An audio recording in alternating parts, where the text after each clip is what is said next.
Hello everyone, my nickname is Ram and I'm a UPSC aspirant. Today is 18th of June. Welcome to my blog and channel.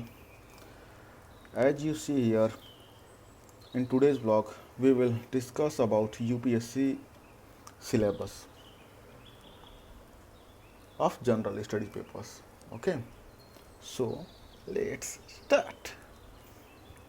Look, uh, the general study papers are divided into four parts, four papers.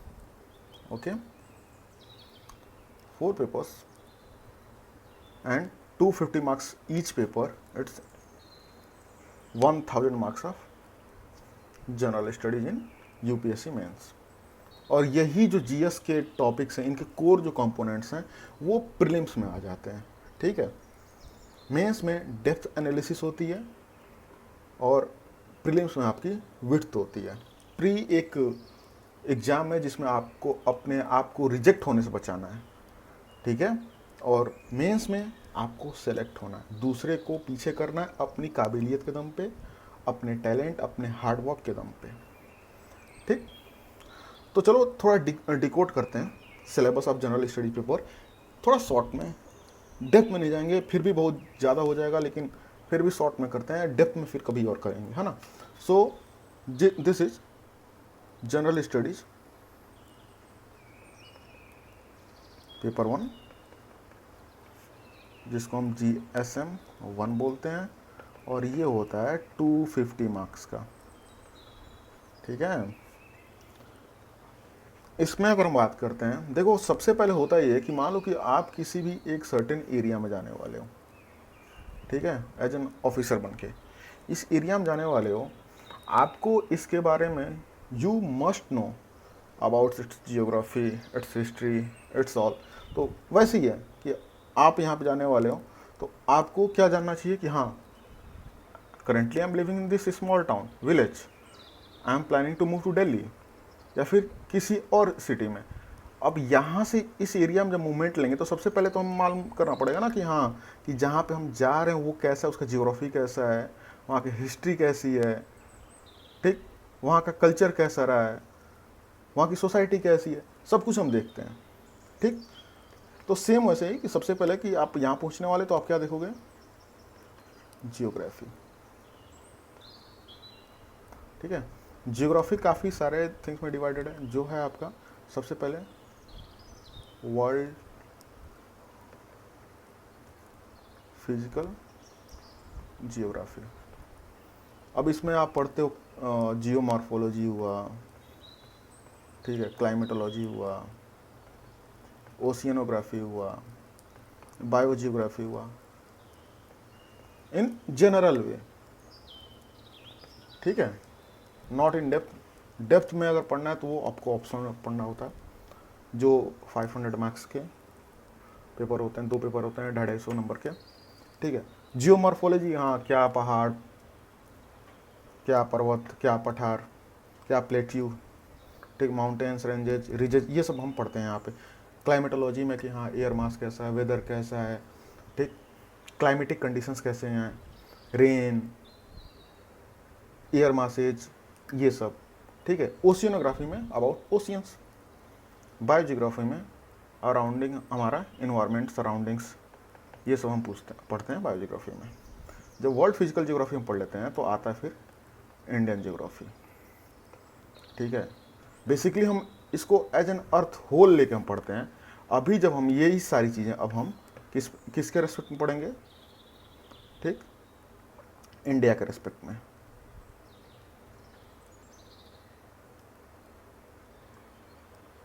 ये सारी चीज़ें हम India के respect में पढ़ते हैं। ठीक, with respect to India, कि इंडिया में कौन कौन से रिवर्स हैं, क्या क्या प्लेट्यूज हैं, क्या क्या ओशियंस, किस किस ओशियन से घिरा हुआ हमारा कंट्री। ठीक, माउंटेन्स रेंजेस कैसी हैं, हमारा क्लाइमेटिक कंडीशंस कैसा है, मानसून कैसा है, ये सब हम इसमें पढ़ते हैं। जब हम इस एरिया के जियोग्राफी के बारे में जान गए तो अब हम बात करते हैं कि अरे यार, यहाँ तो रहने वाले हैं कि इसकी हिस्ट्री क्या रही है, व्हाट्स इट्स हिस्ट्री।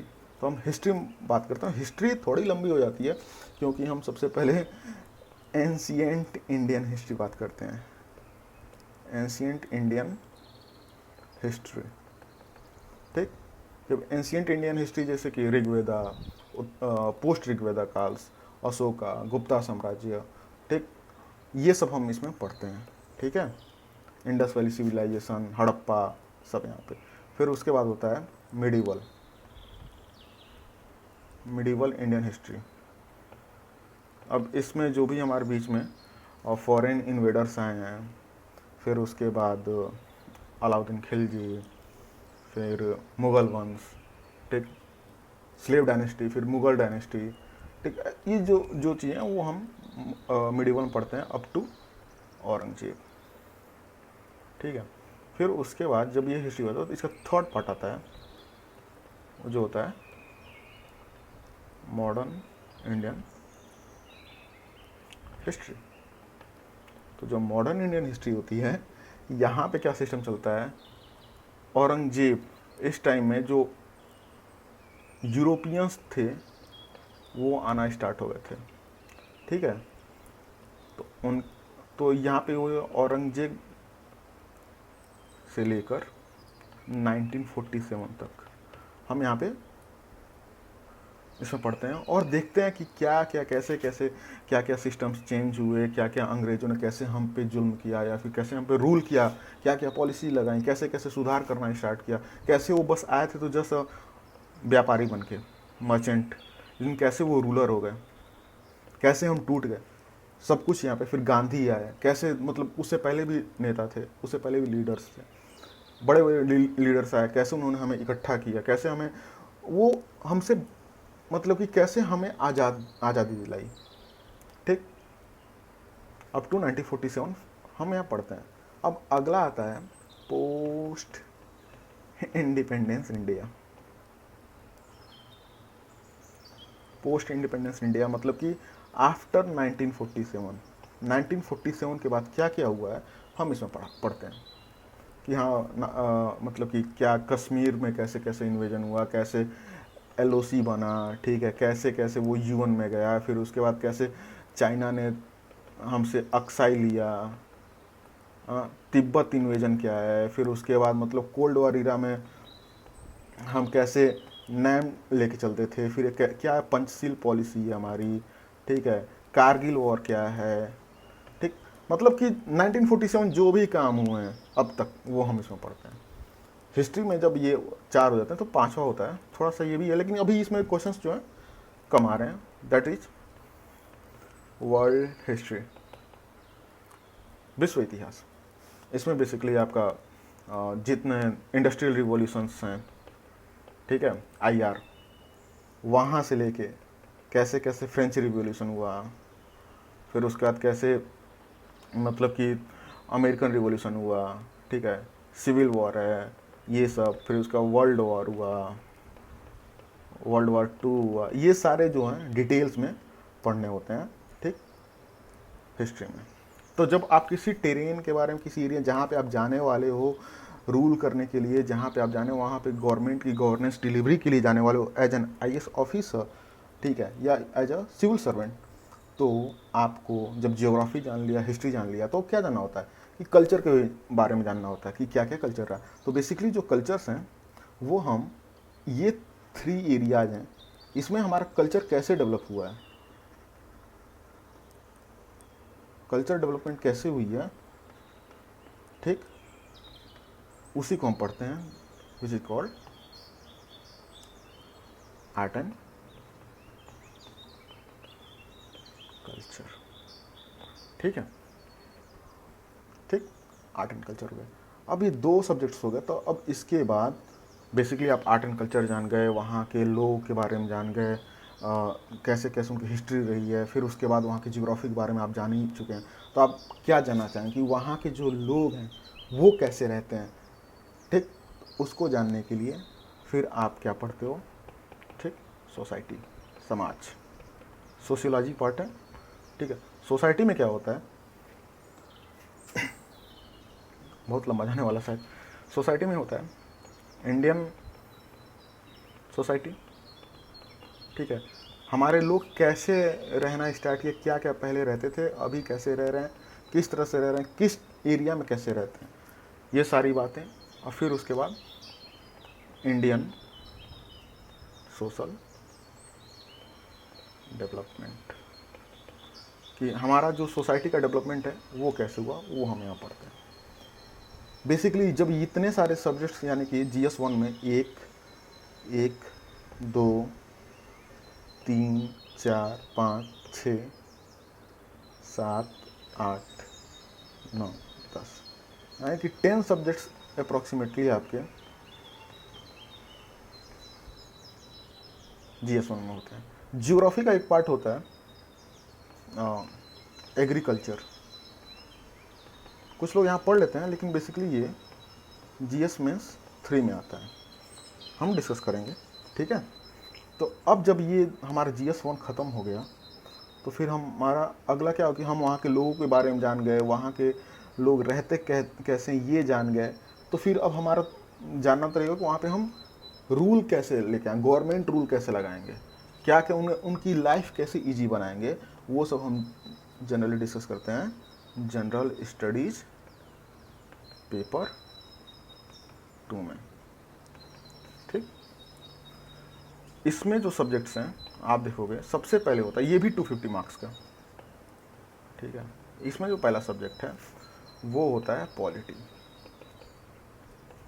पॉलिटी में बेसिकली आपका क्या कॉन्स्टिट्यूशन है, संविधान, विधान मतलब लॉ, ठीक है। कॉन्स्टिट्यूशन के बाद आप बात करते हो क्या मतलब कि वहाँ पे प्रियम्बल में ही स्टार्ट होता है। प्रियम्बल कहाँ से, वी द पीपल, ठीक।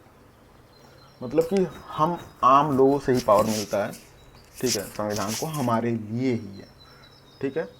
अब इसमें आता है संविधान में, फिर आगे हम इसके डिटेल्स में पढ़ते हैं, जैसे कि क्या हमारा सिटीजनशिप हुआ, ठीक है, क्या हमारे राइट्स हैं, फंडामेंटल राइट्स क्या क्या हैं, ठीक है, क्या हमारे DPSPs हैं, क्या क्या फंडामेंटल ड्यूटीज़ हैं, ठीक,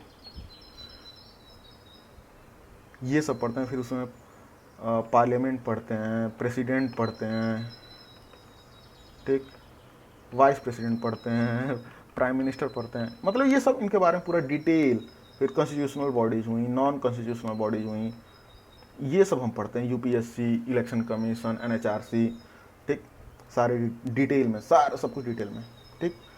फिर जब ये पॉलिटी पढ़ लेते हैं, फिर अगला क्या ऑप्शन होता है, गवर्नेंस। गवर्नेंस की बात होती है, तो गवर्नेंस आपको करना है। अब गवर्नेंस में क्या है कि यही जो चीज़ें हैं आप पढ़े हो, ठीक है, वो कैसे, हाउ आप एक आम जनता है उस तक पहुंचा रहे हो, हाउ, क्या क्या मैकेनिज्म ले रहे हो, ठीक है। अगर मान लो कि एक गवर्नमेंट स्कीम है, उसको डिलीवर करना है कैसे, वो हम यहाँ पढ़ेंगे। फिर जो तीसरा सब्जेक्ट होता है इसी में, वो होता है सोशल जस्टिस। अब देखो, ऐसा है कि समाज है, जो सोसाइटी है, उसमें पॉलिटी आ गई है, गवर्नेंस आ गई है, लोग रहने सहने सीख गए हैं, तो उसमें कुछ तो होगा ना, लोगों के साथ अन्याय होगा, उनको आप दूर कैसे करोगे, वो आप इसमें पढ़ते हो सोशल जस्टिस में। मान लो वल्नरेबल सेक्शंस हैं, जैसे कि वीमेन है, वीमेन, चिल्ड्रेन, सीनियर सिटीजन, ठीक, SCs, STs, ये सब हैं। इनके बारे में क्या क्या इनको दिक्कतें आ रही हैं, कैसे दूर किया जाएगा, गवर्नमेंट्स क्या क्या स्कीम्स लेके आ रहे हैं, वो कैसे लगाना है इसमें, ठीक, क्या क्या पहले हमारे सोसाइटी में क्या क्या दिक्कतें रही हैं, ठीक है, वरना ये सब, फिर उनको कैसे दूर किया गया है, अनटचेबिलिटी, ठीक, ये सब चीज़ हम यहीं पे पढ़ते हैं, ठीक। जब हम सब कुछ इतना पढ़ लिए, अपने सोसाइटी को एक बैलेंस सिस्टम में लेकर, मान लीजिए कि कोई एक आदमी है जो महल में रह रहा है, ठीक, मान लो वो महल में रह रहा है, कुछ ये महल में है, ठीक है, बारिश हो रही है, कोई फ़र्क नहीं पड़ रहा है, ठीक। एक गरीब आदमी है, ठीक है, वो बेसिकली अपनी झुग्गी झोपड़ी में रह रहा है, ठीक, आप देखो तो अपनी झोपड़ी में रह रहा है यहाँ पे, कुछ दिक्कतें हैं, ठीक है। अब बारिश हो रही है, आपको किसकी चिंता करनी होगी, इसकी या इसकी? जाहिर सी बात है आप इसकी चिंता करेंगे जो गरीब है, जिसके कुछ नहीं है, आप इसको ज़्यादा केयर दोगे, ठीक। वही सब चीज़ें आप यहाँ पर सोशल जस्टिस में पढ़ते हो, कैसे न्याय करते हो, ठीक है। इसमें मतलब रिजर्वेशंस भी आ जाते हैं, ठीक, ये सब आप इसमें पढ़ते हो। जब आप ये सब कुछ पढ़ लिया, आपका एक सोसाइटी जो है ये, ठीक, वो आपका इस्टेब्लिश हो गया। अब इसमें आप क्या करते हो, मान लो कि आपका एरिया है, मान लो ये आपका इंडिया है, ठीक है, मान लीजिए ये आपका इंडिया है, ठीक है। यहाँ पे थोड़ा सा पेंसिल ग्लास है तो थोड़ा सही से बन नहीं पा रहा है, ठीक, कुछ ऐसे लिख,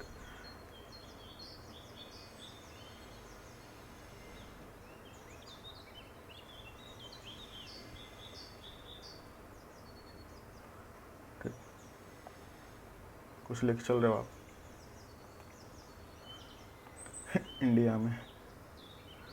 अब मान लो कि आपका ये इंडिया है, ठीक। अब ये फुली इस्टेब्लिश हो गया, अब इसको क्या क्या दिक्कतें हैं, कैसी कैसी दिक्कतें आएंगी, और वो सब हम पढ़ते हैं जनरल स्टडीज़ पेपर 3 में। इसमें सबसे पहले दिक्कत, सब स्टेबल हो गया है, ठीक। तो अब आपकी चिंता करनी क्या कि सबसे पहले कि यार ये बताओ हमारी इकोनॉमी कैसी होगी, Indian economy, basic economic concept, ठीक है। बेसिक इकोनॉमिक कॉन्सेप्ट जो हैं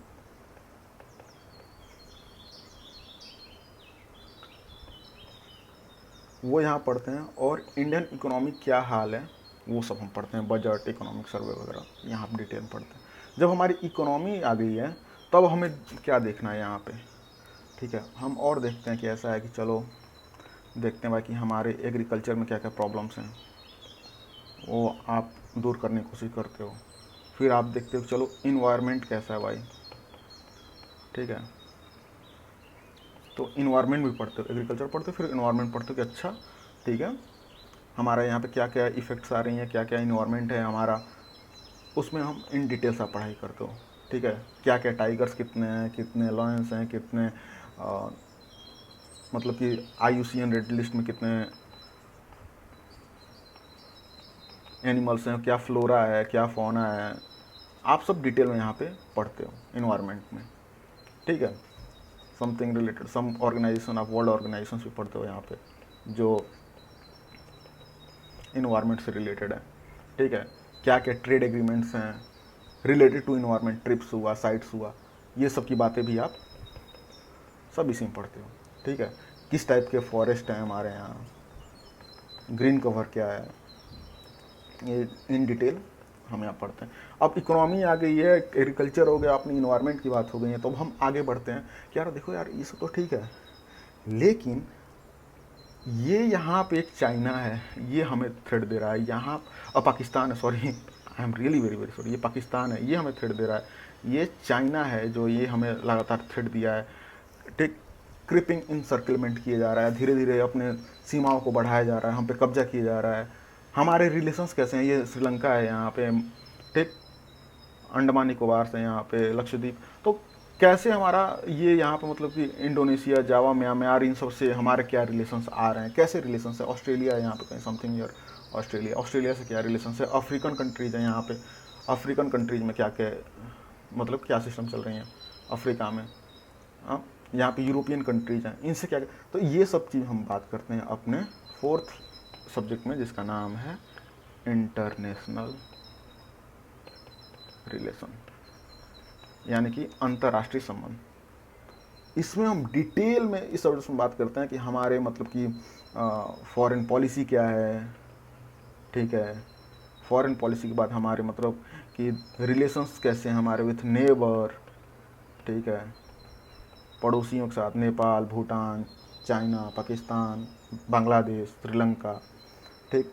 फिर उसके बाद relations with south Asia, south Asia में क्या हाल है, ठीक है, उसके बाद ईस्ट एशिया, साउथ एशिया, फिर मतलब सिंपल कि एशियन कंट्री से क्या हमारे रिलेशंस हैं, फिर उसके बाद बात करेंगे यूरोपियन कंट्री से क्या कैसे रिलेशंस हैं, फिर उसके बाद अफ्रीकन कंट्री से कैसे रिलेशंस हैं, फिर उसके बाद American south America, north America, USA, Canada, यहाँ पे मैक्सिको, ब्राज़ील, इनसे कैसे कैसे रिलेशन है, ये सब हम इसमें पढ़ते हैं। ठीक है, इंटरनेशनल रिलेशन में जब सब कुछ हो गया तो फिर फाइनली एक और सब्जेक्ट पढ़ते हैं कि भाई अगर मान लो कि बाहर के रिलेशंस पढ़ लिए, बाहर जितनी मतलब कि दुश्मन है उनके बारे में जान लिया, हम सतर्क हो गए, लेकिन जो हमारे घर के दुश्मन हैं उनके बारे में कैसे जानेंगे, तो उसके लिए हम पढ़ते हैं इंटरनल सिक्योरिटी। इंटरनल सिक्योरिटी पढ़ते हैं, सब कुछ इन डिटेल। ठीक है, ये हमारा अंदर नक्सलवादी, माओइस्ट, ठीक है, जो ये क्या कहते हैं अभी पंजाब में उड़ता पंजाब में क्या क्या मतलब नारकोटिक्स से कैसे डील करना है, कैसे मतलब कि क्या क्या फोर्सेज हैं, क्या क्या हमारी इंटेलिजेंस एजेंसीज हैं, ये सब हम बेसिकली हम इंटरनल सिक्योरिटी पढ़ते हैं। अंतर्राष्ट्रीय क्या है, आंतरिक सुरक्षा। ठीक है, तो बात करोगे कि 5 सब्जेक्ट्स हो गए जीएस पेपर 3 में, यानी कि अब तक बात करोगे तो 10 हो गए जीएस 1 में, ठीक है, जीएस 2 में 3 और 5 इसमें, तो टोटल अब तक हो गए जीएस 1 2 3 18 सब्जेक्ट्स। ठीक है, 18 सब्जेक्ट्स। उसके बाद आता है GS paper 4, general studies paper 4, ये भी 250 मार्क्स का है, और ये इसका नाम है, मतलब आप सब कुछ जान लिए, सब कुछ कर लिए, लेकिन आप ऑफिसर हो, आपके अंदर तो कुछ वैल्यूज है ना, देखो कितना करप्शन बढ़ गया, कैसे मतलब दिक्कतें आ रही हैं, कैसे सोशल मतलब जो भी हमारा सिस्टम बनाया गया उसकी डिलीवरी में कैसे दिक्कतें आ रही हैं, तो उसके लिए हम पढ़ते हैं एथिक्स, इंटेग्रिटी एंड एप्टीट्यूड। ठीक है, ये हम बेसिकली पढ़ते हैं जीएस पेपर 4 में। इसमें होता है, इसमें आप कुछ सोशियोलॉजी के पार्ट भी मिलते हैं, कुछ फिलोसफी की मिलते हैं, कुछ साइकोलॉजी के भी मिलते हैं, ठीक है, कुछ ह्यूमन इंटरफेस के मिलते हैं, ठीक है, और ढेर सारी केस स्टडीज, जैसे सबरीमाला हुआ तो क्या वहाँ पे मतलब कि सबरीमाला में women not allowed, women not allowed, ठीक, वाई, ठीक। अगर आप यहाँ के डीएम होते, कैसे होते, मान लो कि एक एरिया में रॉयट हो गया है, दंगा हो गया है, कम्युनल रॉयट है, ठीक है, उसको आप वहाँ के एरिया में अगर डीएम होते तो क्या कैसे हैंडल करते, एसएसपी होते तो कैसे हैंडल करते, क्या क्या आपके स्टेक होल्डर्स हैं, एक कंपनी में आप काम कर रहे हैं, वहाँ पे करप्शन है, आप कैसे उसे दूर करोगे। ठीक है, आप किसी मतलब कि आप किसी गवर्नमेंट सर्विस में ऑफिसर हैं और आप देख रहे हैं कि आपके गवर्नमेंट एम्प्लॉयज़ ही, आपके जो साथ में रहने वाले हैं वो करप्ट हैं, और आप पे फोर्स दे रहे हैं कि आप भी करप्ट हो जाओ, आप भी करप्ट हो जाओ, लेकिन आप नहीं, आप कैसे निपटेंगे, ये सब चीज़ें, ठीक है, किस स्टडी में आती हैं, जनरल स्टडी में हम पढ़ते हैं। तो बेसिकली बात किया जाए तो यहाँ पे इसको भी सब्जेक्ट ले लिया जाए तो 5 सब्जेक्ट्स यहाँ पे भी रहते हैं, यानी कि बस जनरल स्टडीज़ में ही, ठीक है, आपको अप्रॉक्सीमेटली 23 सब्जेक्ट्स पढ़ने होते हैं। और मज़े की बात है ना कि बस पढ़ना नहीं है, आपको स्टडी करना है और साथ में रिवीजन भी करना है, और सबको एक साथ लेके चलना है, बांधे रहना है। जीएस 1 2 3 4 छूटने नहीं चाहिए आपसे। ठीक है, लोग कहते हैं, थोड़ी मिथ की बात कर लेते हैं, कि जो आपके रिलेटिव फ्रेंड्स, नियरेस्ट रिलेटिव जो यूपीएससी के बारे में किसी को कुछ नहीं पता है, बट वो बोलता भैया आप यूपीएससी तभी क्रैक करोगे जब आप 14 से 16 घंटे रोज़ पढ़ोगे। नहीं, इससे नहीं होता है, आप सब भूल जाओगे। आप 7 से 8 घंटे पढ़ो, फुल फोकस, ठीक है, अगर फोकस हटा तो ये 8 से 10 भी हो जाएगा। एग्ज़ाम टाइम आपका 10 से 12 भी हो सकता है, ठीक है, एग्ज़ाम टाइम में, बेस्ड ऑन रिविजन्स कैसे हैं, रिवाइज कर रहे हो, क्या क्या रिवाइज कर रहे हो, तो ये सारे चीज़ें इंक्रीज करती हैं। उतना आप पढ़ो, लगातार लगे रहो बिना किसी डर के। आपके पास एक प्लान होना चाहिए, ठीक है, कैसा प्लान है, क्या कर रहे हो, उस हिसाब से आप जब पढ़ाई करते हो, ठीक है, किस तरह से रिवाइज करना है, टाइम टू पीरियोडिक रिविजन्स कैसे होंगे, वो जब सारी चीज़ें आती हैं, देन आप यूपीएससी के एक सीरियस एस्पिरेंट बनते हो और यूपीएससी के लिस्ट में आते हो और ये क्वालिफाई होता है। ठीक है, आप 7 से 8 घंटा पढ़ो, 8 से 10 घंटे पढ़ो, एग्जाम आ रहा है तो 12 घंटे भी पढ़ो, कोई दिक्कत नहीं है, बट फुल फोकस होने चाहिए। ठीक है, मेंटल हेल्थ भी नेसेसरी है कि आपका माइंड कैसा है। ठीक है, काफ़ी लोग हैं जो मतलब कि अपनी मेंटल हेल्थ पे ध्यान नहीं देते हैं। फिर उसके बाद इसमें फिजिकल हेल्थ भी है, आपकी बॉडी सही रहेगी तो ही तो माइंड सही रहेगा। कहा भी गया ना, हमारे मतलब India is vast diverse country, और यहाँ पे इतने ज्ञानी लोग हैं, हुए हैं ऋषि साधु महात्मा, they all are scientist man. उन्होंने बोला है कि स्वस्थ शरीर में ही स्वस्थ मस्तिष्क का निवास रहता है, और healthy mind resides in a healthy body. ठीक, अगर आपकी बॉडी डल है तो आपका माइंड डल होगा ही होगा, वो अच्छा नहीं कर सकता। तो अगर आपका माइंड अच्छा करे, इसके लिए बेटर है आप अपना बॉडी भी आपका बेटर रहे। ठीक, इस आज के लिए बस इतना ही। मिलते हैं अगले लेक्चर्स में, अगले वीडियो में। आप बताओ क्या करना है, वैसे मैं सीरीज लेके आ रहा हूँ, टाइम टू टाइम आप जैसा बताओगे वैसा किया जाएगा। Till then take care, bye. कुछ गलती हो कमेंट में बताना कैसे करते हैं, ठीक है, और पीस एंड स्माइल। ठीक, take care, bye, take care, bye. मिलते हैं अगले वीडियो में।